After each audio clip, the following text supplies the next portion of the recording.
మహర్షి దయానంద సరస్వతి సూక్తి రత్నాకరము.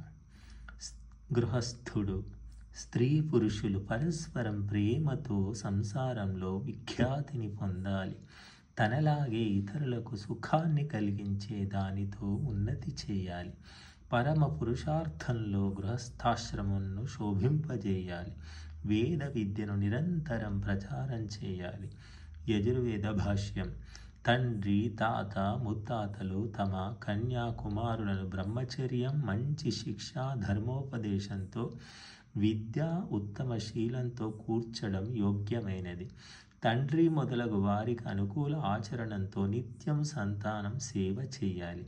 ఇలా పరస్పర ఉపకారంతో గృహాశ్రమంలో ఆనందంగా మెలగాలి. యజుర్వేద భాష్యం. తండ్రులు కొడుకులతో, కొడుకులు తండ్రులతో అన్ని సుఖ దుఃఖాలను అనుభవించాలి. ఎల్లప్పుడూ సుఖాన్ని కురిపిస్తూ దుఃఖాన్ని నాశనం చేస్తూ ఉండాలి. యజుర్వేద భాష్యం.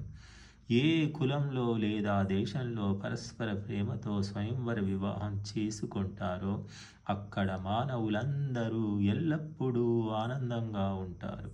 యజుర్వేద భాష్యం. సమానమైన గుణ కర్మ స్వభావాలు లేని స్త్రీ పురుషులు ఎవరూ గృహశ్రమాన్ని ధరించి కొంచెం కూడా సుఖాన్ని, ఉత్తమ సంతానాన్ని పొందడంతో సమర్థులు కాలేరు. ఋగ్వేద భాష్యం.